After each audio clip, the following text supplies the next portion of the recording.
আসসালামু আলাইকুম। আজকে আমরা নানুর বাসায় এসেছি ইফতারি করার জন্য। তো চলুন দেখি আজকে নানুর বাসায় কি কি ইফতারের আয়োজন করা হয়। এই যে আমরা এসেছি দেখে আমার কাজিন আজকে অনেক খুশি। ও আমাদের দেখে খুব খুশি, দুষ্টুমি করছিল। দাদা সিয়াম ভাই আর কাঁধে উঠেছিল, কাঁধে উঠে দুষ্টুমি করছিল। এই যে এদিকে রান্নাঘরে চলে এসেছি। খালামণি ফ্রাইড রাইস রান্না করবে, এর জন্য পোলাওয়ের চালটা হাফ সিদ্ধ করে নিচ্ছিল। আরেক চুলায় দুধ জাল দেওয়া হচ্ছিল।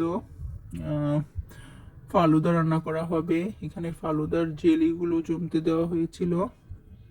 আর স্পাইসি চিকেন করবে, এর জন্য মুরগিটা ম্যারিনেট করে রাখা হয়েছিল, সেটা ভিডিও করতে পারিনি। আর সবজি, ভেজিটেবলের জন্য এদিকে সবজিটাও কেটে নেওয়া হয়েছে, কেটে আর কি পানিতে ভাপ দেওয়া হচ্ছে। এই যে একটু বাটার আর সয়াবিন তেল দেওয়া হয়েছে। এখন পেঁয়াজ আর কাঁচামরিচ কুচি, একটু রসুন কুচি দিয়ে দেওয়া হয়েছে তেলে। ভালো করে এগুলি ভেজে নেওয়া হবে। এটা ভালো করে ভেজে তারপরে এতে আগেই সয়া সস দিয়ে এবং আহ, মশলা দিয়ে ম্যারিনেট করে রাখা চিকেনটা এটাতে দিয়ে ভালোভাবে ভেজে নিতে হবে। তো ভালো করে ভেজে নিচ্ছে আমার খালা, ছোট খালামণি রান্না করছিল আর আমি ভিডিও করছিলাম। এই যে ভালো মতো ভাজা হয়ে গেলে তারপরে হাফ বয়েল করা, মানে একটু শুধু ভাপ দেওয়া হয়েছিল, সেই ভাপ দেওয়া সবজিগুলো দিয়ে দেওয়া হলো। তারপরে পাতাকপি দিয়ে দেওয়া হবে। পাতাকপিটা ভাপ দেওয়া হয়নি, পাতাকপিটা আর ক্যাপসিকামটা একটু পরে, এগুলো একটু ভাপিয়ে নিয়ে ক্যাপসিকামটা দিয়ে পানি দিয়ে দেওয়া হলো।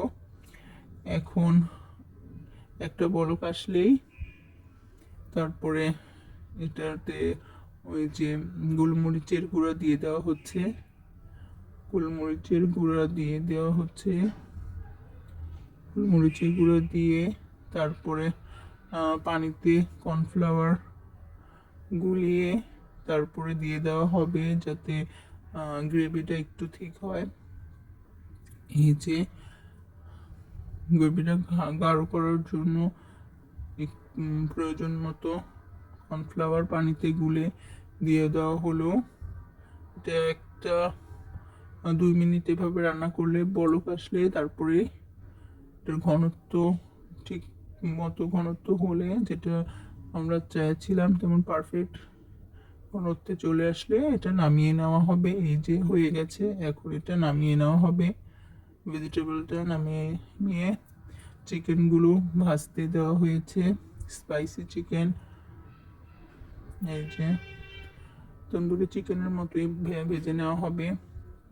আর অন্য কড়াইতে মুরগির মাংস রান্না হবে, এর জন্য মুরগিগুলো ভেজে নেওয়া হচ্ছিল। এই যে মুরগির মাংস আজকে আমার মেজো খালামণি মুরগির মাংস রান্না করছিল, ওনার স্পেশাল মুরগির মাংস এটা।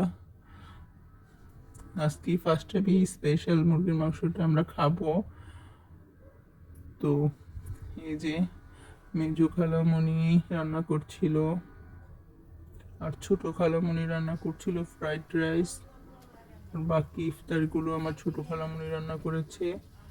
আর মুরগির মাংসটা আমার মেজো খালামণি, বড় খালামণি রান্না করেছিল। তো এই যে রান্না হচ্ছে ফ্রাইড রাইস। ফ্রাইড রাইসে ডিমটা আগে ভেজে নিয়ে তারপরে পেঁয়াজ, কাঁচামরিচ, এখন গাজর দিয়ে দেওয়া হয়েছে, এটা একটু ভেজে নেওয়া হবে। তারপরে 80% সিদ্ধ করা যে পোলাওয়ের চালটা রাখা হয়েছিল সেটা দিয়ে দেওয়া হবে। এই যে দিয়ে দিয়ে সয়া সস দিয়ে ভালো করে নামিয়ে নেওয়া হলে যে আজকের ইফতারি সব রেডি। এখানে বেগুনি ভাজা হয়েছে, জিলাপি, কিছু ফ্রুটস কাটা হয়েছিল, এই যে সালাদ বানানো হয়েছে, এই যে ফ্রাইড রাইসটা হয়ে গিয়েছে, তারপরে চিকেনটা, এই যে ভেজিটেবলটা, এখানে সফট ড্রিঙ্কস ছিল, এখানে শরবত ছিল। তো আজকের ভিডিওটা যদি ভালো লাগে অবশ্যই লাইক কমেন্ট করবেন এবং আপনাদের মতামত জানাবেন। এই যে ফালুদাও রেডি করা হয়েছে। আজকের নানুরবাসী ইফতারিটা খুব মজা হয়েছিল। ফ্রাইড রাইসটা আর ভেজিটেবলটাও খুব মজা হয়েছিল। সব কিছুই আমার ছোটো খালামণি রান্না করেছিল। এই যে এদিকে আমার কাজিন বসে বসে কার্টুন দেখছিল মোবাইলে, আর একটু বিরক্ত করছিল, দুষ্টুমিও করছিল। আর এই যে ও মোবাইলে কার্টুন দেখছিল, তো ওর সাথে একটু দুষ্টুমি করলাম। তারপরে এই যে এখন একটু পরে আজান হয়ে যাবে, তো আমরা ইফতারি করে বাসায় চলে যাব।